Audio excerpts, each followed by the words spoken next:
Hello बच्चों, आप लोग कैसे हो। आई होप कि आप लोग बहुत अच्छे होंगे। मैं अंजलि आपका स्वागत करती हूँ आपके अपने यूट्यूब चैनल शंकर एजुकेशनल अड्डा पर। तो चलिए बच्चों, आज का हमारा टॉपिक है रासायनिक समीकरण। आज हम किसके बारे में पढ़ेंगे? रासायनिक समीकरण के बारे में पढ़ेंगे। ठीक है। इससे पहले की वीडियो में हमने रासायनिक अपक्रिया के दौरान होने वाले परिवर्तन और रासायनिक अपक्रिया के कुछ उदाहरण, अभिकारक क्या है, उत्पाद क्या है, इसके बारे में अच्छे से बताया है। अगर आप वो वीडियो नहीं देखे हैं तो सबसे पहले जाकर पहली वाली वीडियो देख लीजिए। ठीक है। आज का हमारा टॉपिक क्या है? रासायनिक समीकरण। रासायनिक समीकरण कहते किसे हैं?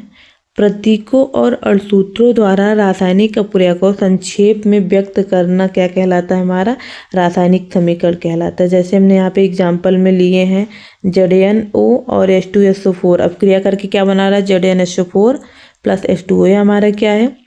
प्रतीकों के रूप में ना, तत्वों के प्रतीकों के रूप में लिखा गया है। इसी को हम क्या कहेंगे? रासायनिक समीकरण कहेंगे। ठीक है। अगला क्या है हमारा? कंकाली रासायनिक समीकरण। क्या है? कंकाली रासायनिक समीकरण। कंकाली रासायनिक समीकरण होता क्या है? वह रासायनिक समीकरण जिसके दोनों पक्षों के प्रत्येक तत्वों के परमाणु की संख्या बराबर नहीं होती है। क्या होती है?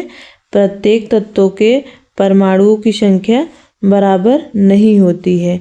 उसी को क्या कहते हैं हम? कंकाली रासायनिक समीकरण कहते हैं। जैसे यहाँ पे हमने एग्जाम्पल में लिया है MgO2 से अपक्रिया करके क्या बना रहा है? MgO।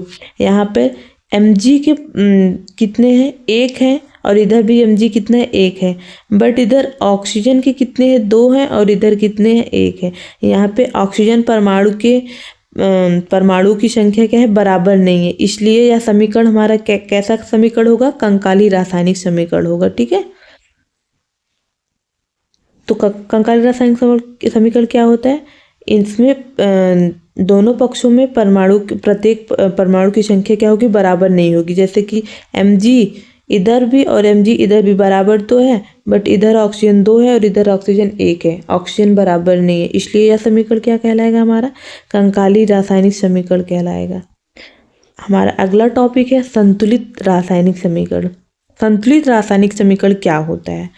वह रासायनिक समीकरण जिसके दोनों पक्षों के प्रत्येक तत्वों के परमाणु की संख्या क्या होती है? बराबर होती है। क्या होती है? बराबर। दोनों पक्षों के प्रत्येक तत्वों के परमाणु की संख्या क्या होती है? बराबर होती है। जैसे हमने यहाँ पे एग्जाम्पल में लिया है 2MgO प्लस O2। मतलब हमारा मैग्नीशियम ऑक्सीजन से अपक्रिया करके क्या बना रहा है? 2MgO बना रहा है। ठीक है। 2Mg हमारा O2 से अपक्रिया करके क्या बना है? 2MgO बना रहा है। इधर भी मैग्नीशियम का कितना है? 2 है। इधर भी मैग्नीशियम 2 है। इधर भी ऑक्सीजन 2 है, और इधर भी ऑक्सीजन क्या है? 2 है। हमने कुछ रासायनिक समीकरण लिए हैं जिसे क्या करना है? हमें संतुलित करना है। ठीक है। क्या करना है? संतुलित करना है। तो चलिए आइए हम यहाँ पे पहला समीकरण लेते हैं और उसे क्या करते हैं? संतुलित करते हैं। ठीक है।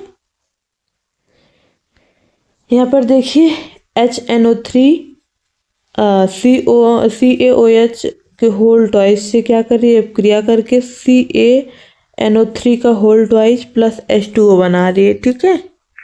यहाँ पे आप देख रहे हैं समीकरण संतुलित नहीं है ना। यहाँ पे हाइड्रोजन क्या है? इधर देखिए हाइड्रोजन 1 है, 2 है, 2 1 3 हो गए। इधर हाइड्रोजन कितने हैं? केवल 2 है। तो इधर 3 हाइड्रोजन, इधर 2 हाइड्रोजन। हमारा समीकरण असंतुलित है ना। ऐसे भी और भी तत्व है, उसमें क्या है? परमाणु की संख्या क्या है? हमारा बराबर नहीं है।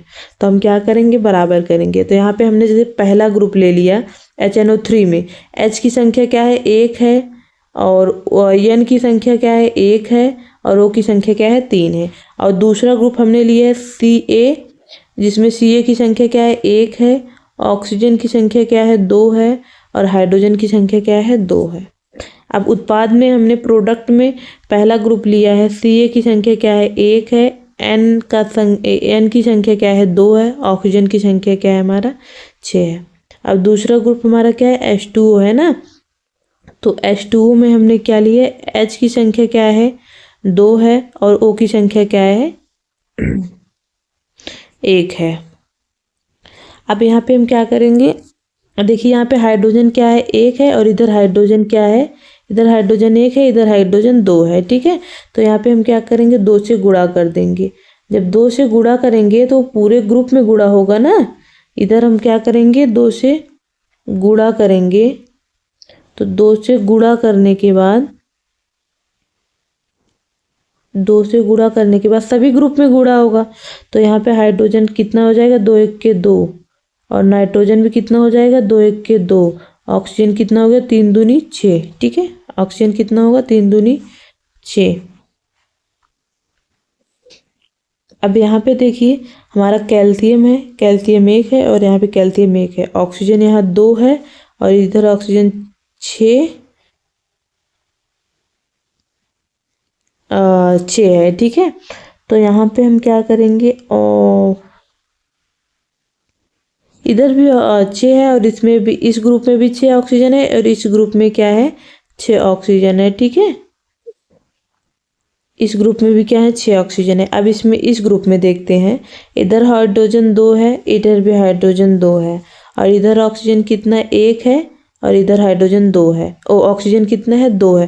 तो हमें क्या करना पड़ेगा, इसमें 2 से गुणा करना पड़ेगा, ठीक है। 2 से गुणा करने के बाद, तो आप जानते हैं पूरे ग्रुप में गुणा होता है। तो इधर हाइड्रोजन कितना हो जाएगा, 2 दूनी 4, और ऑक्सीजन कितना हो जाएगा, 2 1 के 2, ठीक है। अब आप पूरा देख लीजिए।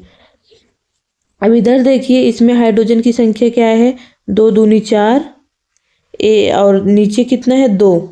पहले ग्रुप में 4 हाइड्रोजन है, दूसरे ग्रुप में 2 हाइड्रोजन है। 4 2 6 नहीं, पहले ग्रुप में 2 1 के 2 हाइड्रोजन, दूसरे भी ग्रुप में कितने हैं, 2 हाइड्रोजन है। 2 2 4 हाइड्रोजन हो गया। और इधर देखिए हाइड्रोजन की संख्या क्या है, 2 दूनी 4 है, और इधर नाइट्रोजन की संख्या 2 है और इधर भी नाइट्रोजन की संख्या 2 है। इधर ऑक्सीजन की संख्या 2 3 6, और दूसरे ग्रुप में कितना है, 2 6 2 8 हो गया। अब इधर भी ऑक्सीजन की संख्या कितना है, 2 6 इधर है और 2 इधर है, 6 2 8 हो गया। ऑक्सीजन नाइट्रोजन हाइड्रोजन हमारा बराबर हो गया। अब बचा क्या, कैल्शियम। कैल्शियम इधर 1 है और इधर भी कैल्शियम क्या है, अर्थात हमारा समीकरण क्या हो गया, संतुलित हो गया। अब हम क्या करेंगे, इसके बाद हम जिस ग्रुप में जिससे गुणा किए हैं उसको उसके इस समीकरण के सामने लिख देंगे। पहले ग्रुप में हमने किससे गुणा किया है, 2 से, तो यहाँ पे हम क्या करेंगे, 2 लिखेंगे, इसके सामने हम 2 लिखेंगे। अब दूसरे ग्रुप में तो गुणा हुआ नहीं है तो कुछ नहीं लिखेंगे। अब प्रोडक्ट में आ जाइए, पहले ग्रुप में गुणा नहीं हुआ तो नहीं लिखेंगे। दूसरे ग्रुप में 2 से गुणा हुआ है तो हम H2O के सामने क्या करेंगे, 2 से गुणा कर देंगे, ठीक है। 2 से गुणा कर देंगे, आप लोग भी यहाँ कर लेना 2 से गुणा, ठीक है। ये हमारा समीकरण क्या हो गया, संतुलित हो गया। अब देखिए इधर हाइड्रोजन, अभिकारक में हाइड्रोजन कितने हैं, 2 हाइड्रोजन, 2 2 4 हाइड्रोजन हो गए।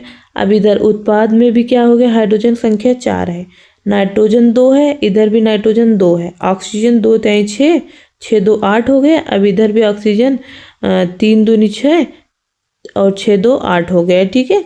ऑक्सीजन हाइड्रोजन नाइट्रोजन बराबर। अब कैल्शियम इधर 1 और इधर भी कैल्शियम 1 हो गया, ठीक है। तो हमारा समीकरण ये क्या हो गया, संतुलित हो गया।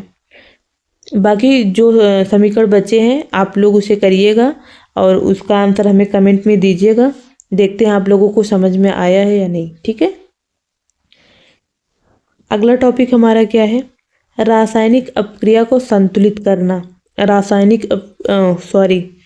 अगला टॉपिक हमारा क्या है, समीकरण को संतुलित करना क्यों आवश्यक है। मतलब हमने इतना बड़ा तामझाम किया, क्यों किया, ठीक है। समीकरण को हमने क्यों संतुलित किया उसके बारे में हम जानेंगे। समीकरण को संतुलित करने से क्या होता है, अभिकारक और उत्पाद के परमाणु की संख्या बराबर हो जाती है, जिससे क्या होता है, उसके द्रव्यमानों की संख्या क्या हो जाती है, बराबर हो जाती है। मतलब हम क्यों करते हैं संतुलित समीकरण को संतुलित क्यों करते हैं, हमारा क्या होता है, अभिकारक और उत्पाद के द्रव्यमानों की संख्या क्या होती है, बराबर होती है, ठीक है। उसके परमाणु की संख्या बराबर हो जाएगी, क्या होगी, अभिकारक और उत्पाद की क्या होगी, परमाणुओं की संख्या बराबर होगी। तो जाहिर सी बात है हमारा द्रव्यमान संख्या भी क्या होगा, द्रव्यमान भी उसका क्या होगा, बराबर होगा, ठीक है। तो चलिए बच्चों, आज के लिए इतना ही। हम फिर मिलेंगे अगले वीडियो में, तब तक के लिए नमस्कार।